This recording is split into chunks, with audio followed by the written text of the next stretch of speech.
Fenomenología del espíritu. 1807. Por Georg Wilhelm Friedrich Hegel. Página 25 a 29. Prólogo. Capítulo 4. Lo que se requiere para el estudio filosófico. Sección 1. El pensamiento especulativo. Lo que importa, pues, en el estudio de la ciencia es el asumir el esfuerzo del concepto. Este estudio requiere la concentración de la atención en el concepto en cuanto tal, en sus determinaciones simples, por ejemplo en el ser en sí, en el ser para sí, en la igualdad consigo mismo, etc., pues estas son automovimientos puros a los que podría darse el nombre de almas, si su concepto no designase algo superior a esto. A la costumbre de seguir el curso de las representaciones le resulta tan perturbador la interrupción de dichas representaciones por medio del concepto como al pensamiento formal que razona en uno y otro sentido por medio de pensamientos irreales. Habría que calificar aquel hábito como un pensamiento material, una conciencia contingente, que se limita a sumergirse en el contenido y a la que, por tanto, se le hace duro desentrañar al mismo tiempo de la materia su propio sí mismo puro y mantenerse en él. Por el contrario, lo otro, el razonar, es la libertad acerca del contenido, la vanidad en torno a él, se pide de ella que se esfuerce por abandonar esta libertad y que, en vez de ser el principio arbitrariamente motor del contenido, hunda en él esta libertad, deje que el contenido se mueva con arreglo a su propia naturaleza, es decir, con arreglo al sí mismo, como lo suyo del contenido, limitándose a considerar este movimiento. Abstenerse de inmiscuirse en el ritmo inmanente de los conceptos, no intervenir en él de un modo arbitrario y por medio de una sabiduría adquirida de otro modo, esta abstención, constituye de por sí un momento esencial de la concentración de la atención en el concepto. Nota. Cuando decido abstenerme de pensar en algo, inmediatamente estoy pensando en eso. En el comportamiento razonador hay que señalar con mayor fuerza los dos aspectos en que se contrapone a él el pensamiento conceptual. De una parte, aquel se comporta negativamente con respecto al contenido aprehendido, sabe refutarlo y reducirlo a la nada. Nota. Resulta que aprendo algo, pero luego le busco el agujero, lo falso, lo que refuta a eso que aprendo. Este ver que el contenido no es así es lo simplemente negativo, es el límite final, que no puede ir más allá de sí mismo hacia un nuevo contenido, sino que para que pueda encontrar de nuevo un contenido, no hay más remedio que tomar de donde sea algo otro. Nota. Niego algo, pero al hacerlo, ¿qué sigue? Debo buscar algo que ponga un puente entre la cosa según como la veo, y la negación de la cosa, según como lo deduzco. Esto es la reflexión en el yo vacío, la vanidad de su saber. Esta vanidad no expresa solamente esto, el que este contenido es vano, sino que expresa también la vanidad de este mismo modo de ver, puesto que es lo negativo, que no ve en sí lo positivo. Y, como esta reflexión no obtiene como contenido su misma negatividad, no se halla en general en la cosa misma, sino siempre más allá de esta, por lo cual crea que la afirmación de lo vacío le permite ir más allá de una manera de ver rica en contenido. Por el contrario, como ya se ha hecho ver más arriba, en el pensamiento conceptual lo negativo pertenece al contenido mismo y es lo positivo, tanto en cuanto su movimiento inmanente y su determinación como en cuanto la totalidad de ambos. Aprehendido como resultado, es lo que se deriva de este movimiento, lo negativo determinado y, con ello, al mismo tiempo, un contenido positivo.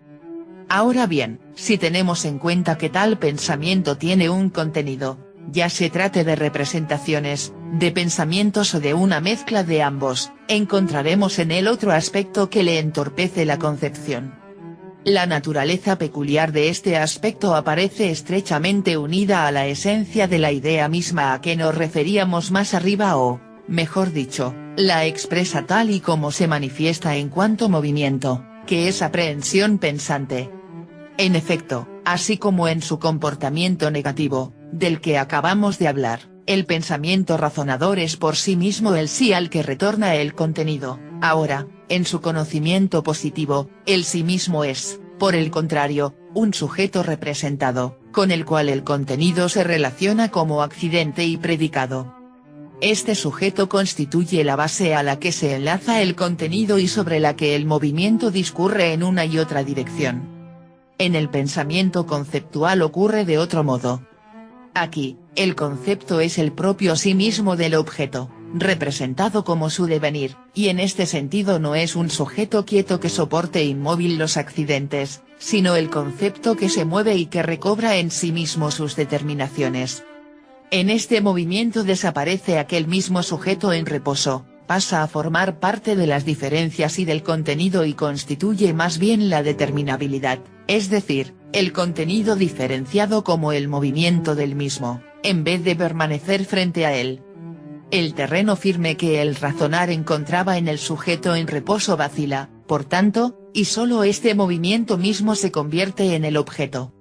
El sujeto que cumple su contenido deja de ir más allá de esto y no puede tener, además, otros predicados o accidentes.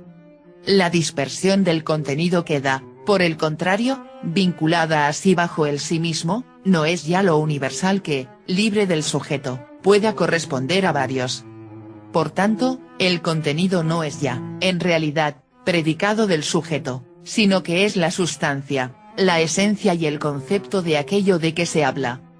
El pensamiento como representación, puesto que tiene por naturaleza el seguir su curso en los accidentes o predicados y el ir más allá de ellos con razón ya que solo se trata de predicados y accidentes, se ve entorpecido en su marcha cuando lo que en la proposición presenta la forma de predicado es la sustancia misma. Sufre, para representárnoslo así, un contragolpe.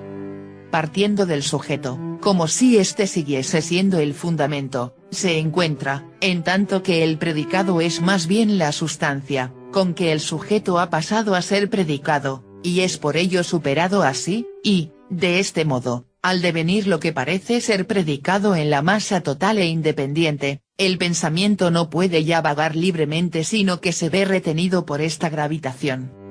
Por lo común, el sujeto comienza poniéndose en la base como el sí mismo objetivo fijo, de ahí parte el movimiento necesario, hacia la multiplicidad de las determinaciones o de los predicados. En este momento, aquel sujeto deja el puesto al yo mismo que sabe y que es el entrelazamiento de los predicados y el sujeto que los sostiene.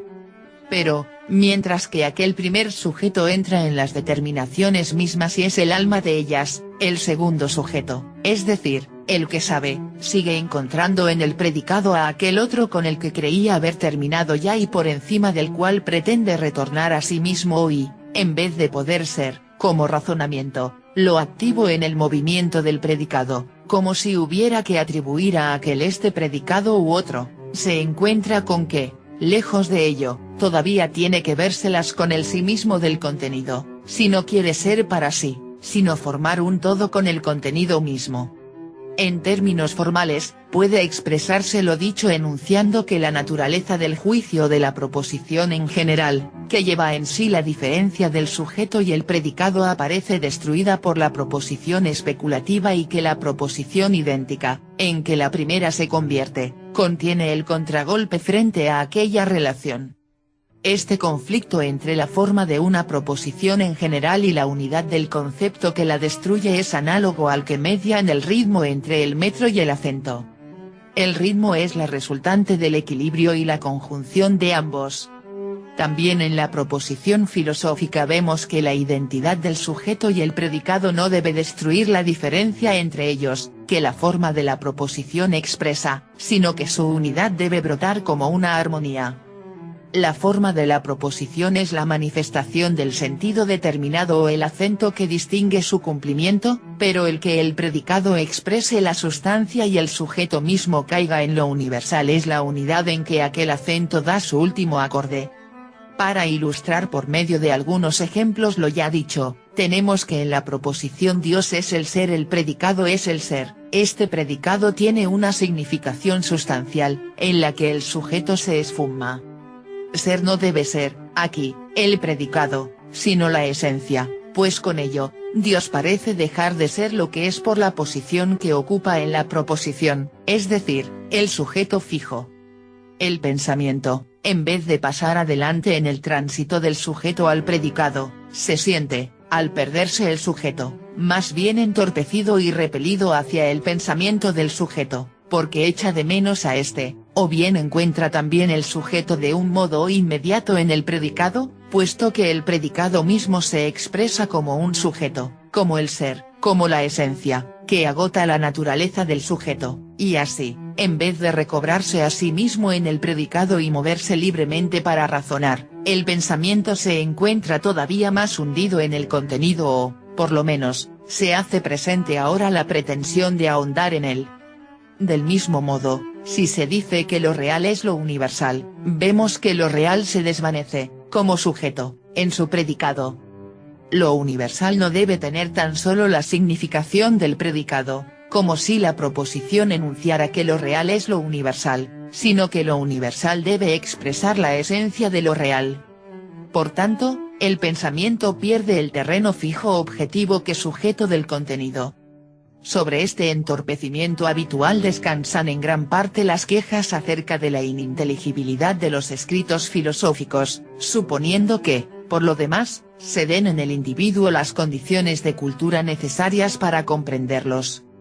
En lo que queda expuesto encontramos la razón del reproche muy determinado que con frecuencia se hace a estas obras, al decir de ellas que hay que leerlas varias veces para llegar a entenderías, reproche que debe de encerrar algo de insuperable y definitivo, puesto que, de ser fundado, no admite réplica.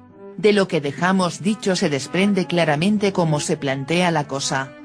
Las proposiciones filosóficas, por ser proposiciones, suscitan la opinión de la relación usual entre el sujeto y el predicado y sugieren el comportamiento habitual del saber.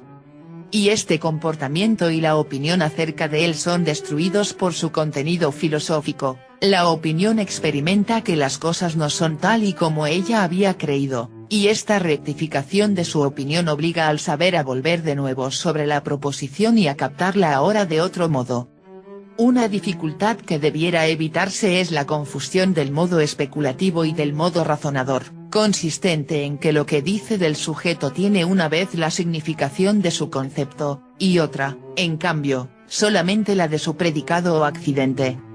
Un modo estorba al otro, y solo logrará adquirir un relieve plástico la exposición filosófica que sepa eliminar rigurosamente el tipo de las relaciones usuales entre las partes de una proposición. De hecho, también el pensamiento no especulativo tiene su derecho, un derecho válido, pero que no es tomado en consideración a la manera de la proposición especulativa. El que la forma de la proposición se supere no debe acaecer solamente de un modo inmediato, por el simple contenido de la proposición, sino que este movimiento opuesto debe expresarse, no debe tratarse tan solo de un entorpecimiento interno, sino que debe exponerse este retorno del concepto a sí mismo. Este movimiento, que en otras condiciones haría las veces de la demostración, es el movimiento dialéctico de la proposición misma. Solamente él es lo especulativo real, y solo su expresión constituye la exposición especulativa. Como proposición, lo especulativo es solo el entorpecimiento interior y el retorno inexistente de la esencia a sí misma. He ahí por qué las exposiciones filosóficas nos remiten con tanta frecuencia a esta intuición interior, con lo que se ahorra la exposición del movimiento dialéctico de la proposición que exigíamos.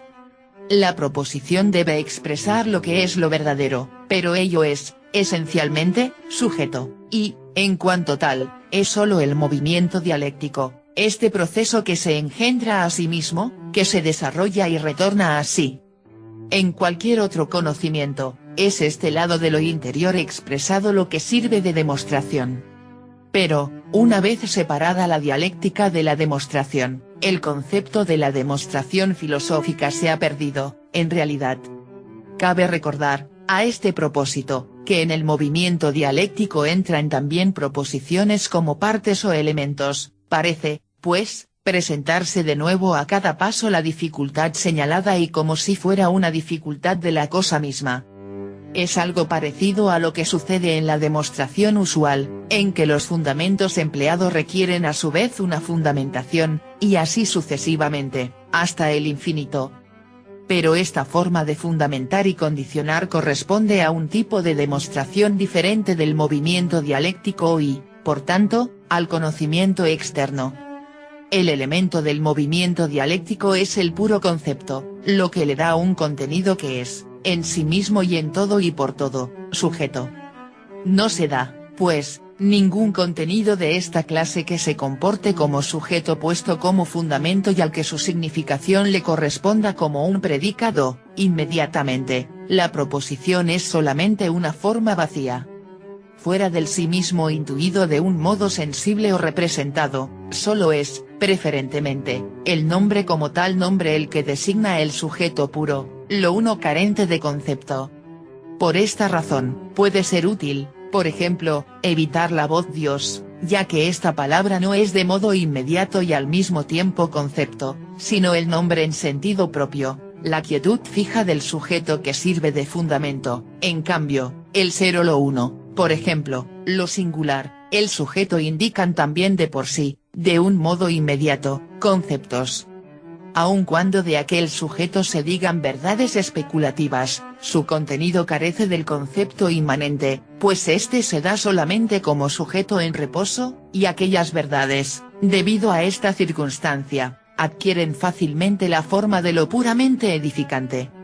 Y también por este lado nos encontramos con que podrá aumentar o disminuir por culpa de la misma exposición filosófica el obstáculo que radica en la costumbre de entender el predicado especulativo con arreglo a la forma de la proposición, y no como concepto y esencia.